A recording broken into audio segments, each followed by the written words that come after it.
À la fin, chacun à tous, j'espère que vous allez très bien. Alors, dans cette vidéo, je viens vous parler du troisième œil. C'est quoi le troisième œil?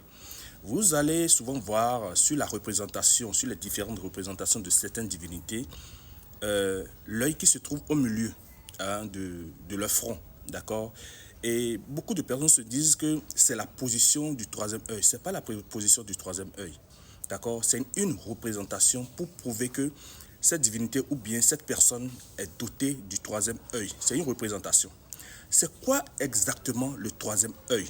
D'accord, je vous explique. Je suis Rounogan Papa Djrado Metoche, je suis Djinter Vodunto Petolika à la FIA. Alors, le troisième œil, c'est la capacité pour toute personne de voir ou bien de deviner ou bien de recevoir des messages spirituels au-delà du réel. Alors, je vous donne un exemple terre à terre. Ces personnes qui font des rêves prémonitoires, des rêves qui se réalisent, ce sont des personnes aussi dotées du troisième œil. Ce n'est pas seulement ceux qui ont des dons de vision qui ont le troisième œil. Il faudrait qu'on se détrompe. Ce n'est pas seulement les visions, les visionnaires et tout ça là, qui sont des personnes dotées du troisième œil. D'accord? Pour être terre à terre, le troisième œil, ce sont ces personnes-là dotées d'une clairvoyance. Ces personnes-là qui ont une avance sur tout.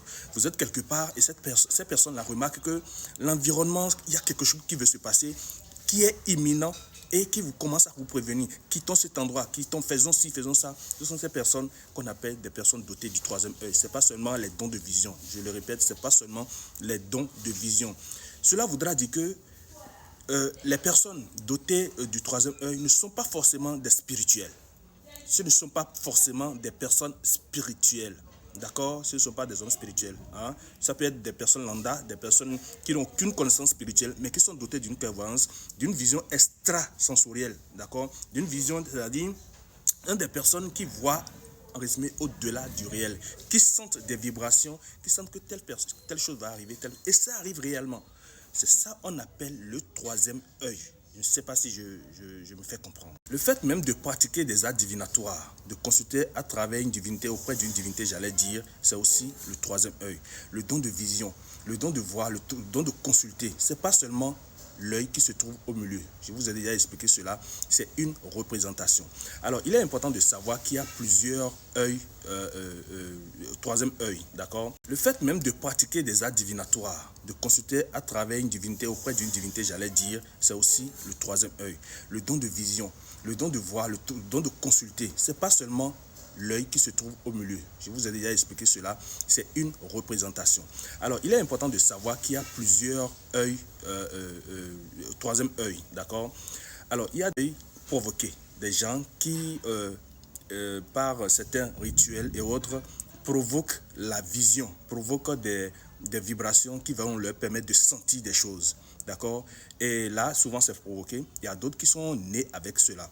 Alors, la plupart des spirituels, pour préparer leur progéniture, utilisent une manière naturelle, d'accord, depuis la naissance de leurs enfants, de leur progéniture, pour les préparer au côté spirituel. Alors, et comment ça se fait, ce côté-là? Vous allez souvent voir certains hommes spirituels dire à leurs femmes qui viennent d'accoucher de mettre un peu de gouttes du lait maternel sur les yeux de leur enfant. C'est très important. Ils vous le diront pas. Même les femmes ne savent pas ce que l'homme spirituel est en train de préparer pour le futur de cet enfant-là.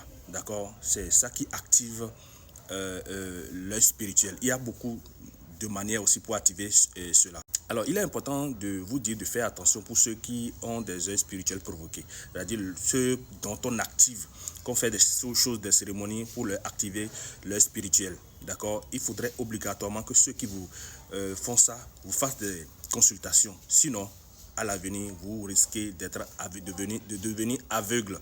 Faites attention à ça. D'accord? Parce que ça dépend de l'énergie de chacun. Si vous n'avez pas le truc naturellement et que c'est provoqué, alors il est important de faire certaines choses pour remédier à ne pas être aveugle. Alors vous allez me demander, est-ce qu'il n'y a pas une conséquence d'avoir le troisième œil?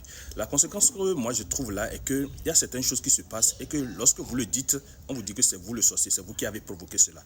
Parce qu'il y a certaines personnes qui sont dotées de cette sensation poussée de voir que tel malheur va arriver à telle personne et elle le dit et ça arrive. Et on dit à la personne que c'est elle le sorcier ou bien la sorcière. D'accord? C'est un peu ça. Sinon, dans la majeure partie des trucs là, c'est une très bonne chose. Ressentir quelque chose qui veut arriver hein, précipitamment ou bien à l'avenir, c'est une bonne chose. Consulter à travers cela, c'est une bonne chose. Vous voyez. Donc c'est un peu ça. Je m'arrête là pour d'autres développements plus tard. Sois richement béni et que les bénédictions soient. Bye bye.